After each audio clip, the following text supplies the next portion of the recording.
There we go. That should probably work.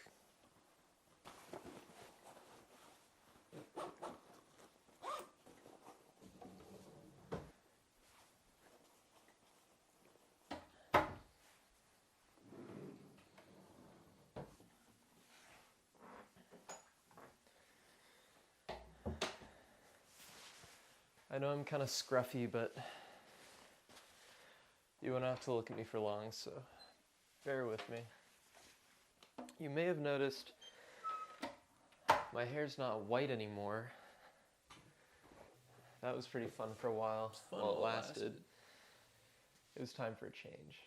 So, anyway, this was a project for a coworker, an old friend of mine, and it was her birthday a few days before Christmas. So I decided I should throw something together over the weekend, and I asked her some questions like what she would like. She wanted something bird related.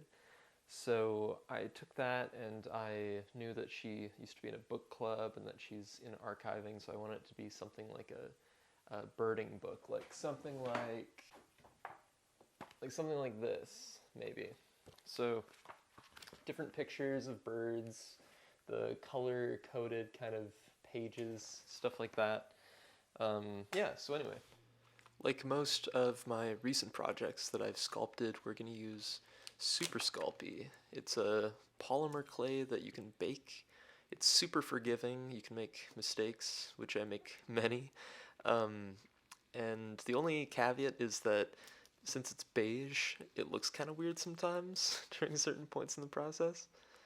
But basically what we're going to do is make a little fridge magnet, and it's going to look like an open book with the pages all splayed apart. This is sort of cheating because by the point I drew this, I'd already finished the project. But this is just kind of to give you an idea of what was in my head at the time. The only thing that it's missing is a pair of binoculars that I was going to add to the top, just as a little cherry on top to add to the birding theme. But as this was a fridge magnet, I needed a magnet, so I went to the fridge, I grabbed this little record player that my brother got for me that I turned into a magnet, and I proceeded to harvest this little neodymium that was sitting on the back. The problem, though, was that it wasn't actually very little. It was really rather large for what I needed it for, so I was worried that it would sit too far into the book. And as I wanted the book to lay flat against the fridge there on the bottom, the pages had to sit quite far out so that it wouldn't poke through the center fold, basically. Um, Almost got it off. This magnet provided me with a ridiculous amount of grief, and I just want to take a second to tell people not to follow my methods as far as using razor blades or box cutters. Yes! And we finally got it off. So there's the magnet there, all finished up. And we can finally move on to sculpting the piece.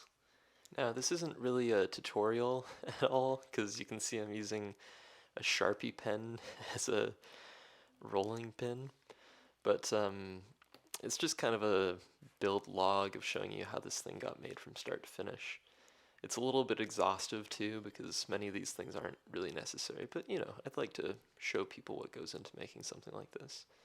So right now I'm just working on the spine, or at least trying to get some straight lines together, flattening them out to make them a bit smaller. I don't really want this thing to be particularly large, mind you, so it will have to support its weight on the fridge.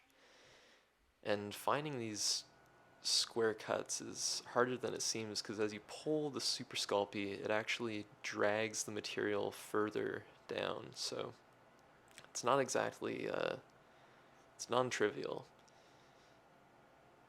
And so once we have the spine finished, we'll just move on to making the outer covers, the left and the right.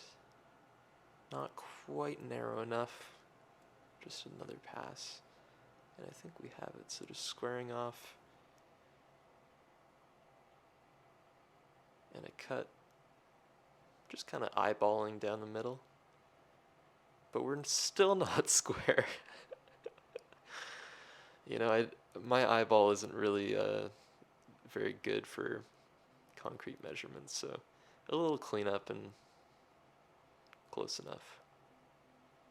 So there's sort of what the finished spine will look like. It's not quite narrow enough, so I actually want to make it even smaller. The book is kind of like a coffee table book at this point. It's not really a birding book size. So right now I'm just using one of my sculpting tools to round off the edges, because if you notice, if you lay a book flat, the spine has these little grooves between the covers and the spine itself, just because of how the the fabric or the paper and cardboard folds. So we flipped it around and it's currently facing down, so I'm using a tool to meld together the pieces as well as I can.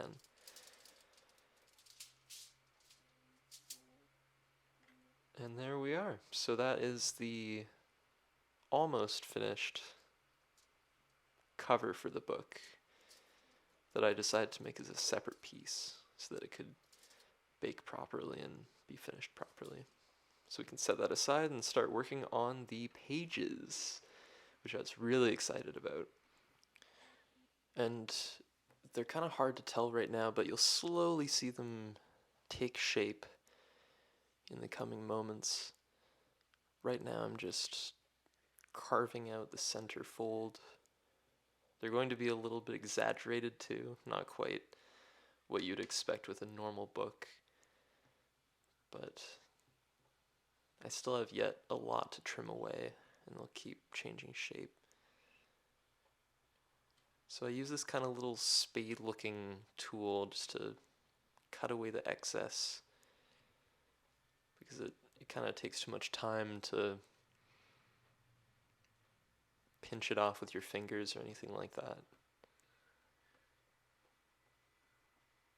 The edges still aren't quite ready for trimming, but centerfold now kind of has its look.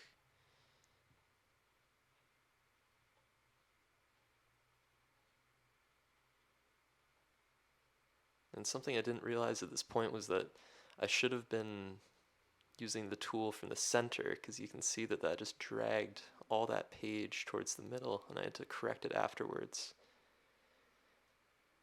A beautiful view of my hand here, when really you should be seeing the work, but I'm angling the tool towards the center so that you get those pages that I'll be able to carve some lines into later. So pretty quick work. Mind you, this was done in, I think, maybe 4-6 hours total. So I really needed to get this finished. I think I started it the night before, which was very silly. And it's still not the right measurements. I keep referencing it to the back cover just to make sure that it'll fit with the back cover overlapping a bit. And so I keep checking to make sure it'll, oh, almost, there we go, to make sure that it'll actually fit correctly with a little bit of an overlap. So that looks good to me. Now it's time to add a few more details before we bake it. So I'm very, very carefully adding the lines of the pages. Now they're really hard to do. I tried to get a closer camera angle and I couldn't do them as precisely with the camera right up there, so I'll have to show you the shot of them afterwards. I didn't want the lines to cross. But after this, I got to work on the binoculars, which were these kebab skewers and hot glue sticks, all glued together and painted. I wanted them to look a bit older, but something pretty simple. Ow! That was a little pinch and a blood blister formed soon after. So anyway, as I was saying, the main part of the front of the binoculars and the little eyepieces were made of hot glue. Not out of the hot glue gun, but before in the hot glue stick form. I also wanted the middle of them to be something smaller, so I used kebab skewers. And those middle pieces for the adjuster and the connection would be a little tiny piece of a yogurt container. And the measuring piece would be a little clipped off Q-tip. So fast forward a little bit, and that is the finished binocular, except for, a paint job. And just like the magic of a live cooking show, our stuff's out of the oven just in time, and I've scraped up and roughed up the reverse side of the back just so that it'd be easier for gluing. And we're going to move on to painting the binoculars. So they're going to be mostly black, like ones that I've had when I was a kid. And I didn't include a whole lot of this because keeping them in focus was really difficult while painting them. But I'll give you a little shot of the finished pieces. The only thing I have to do after this is add some gloss to the lenses, but we can move on to the book now.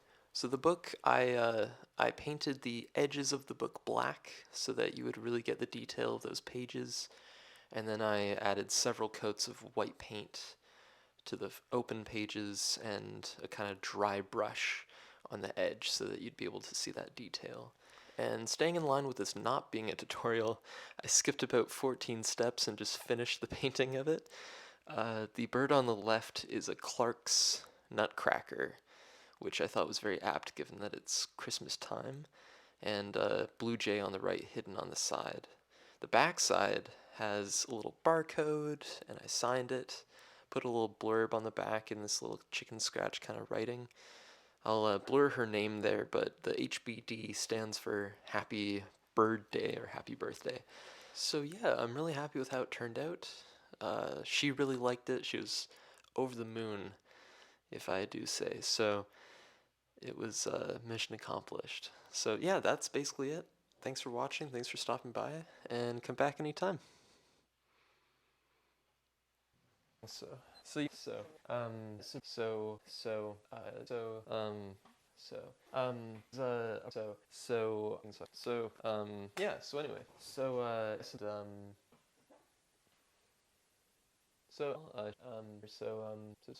the